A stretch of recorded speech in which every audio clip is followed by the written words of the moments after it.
শরীর খারাপ লাগছে? মাথাটা কেমন ঘোরাচ্ছে। ঠিক আছে, শুয়ে পড়ো। সরি। It's okay. মা। হ্যাঁ বৌমা। মা, বলছিলাম কি যে আজ একটু বাড়িতে যাব। আসলে বাবার প্রেশারটা খুব হাই, মা চিন্তা করছে।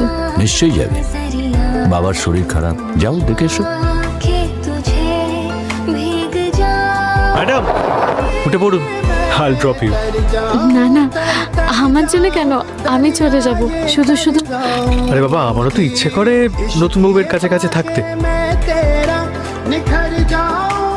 এই চলো না, আজকে একটা মিনি হানিমুন করে আসি। এই, কি হলো এটা? গলি থেকে হুট করে বেরিয়ে এলি, সামনে দিয়ে গাড়ি দেখতে পাচ্ছেন? কি আবার বেরো, কি করলি? ধূপ করে বেরিয়ে এলি, মানে গাড়িতে লেগে যেত কি হতো? হ্যাঁ, বাবা দিত টাকা। অর্ক,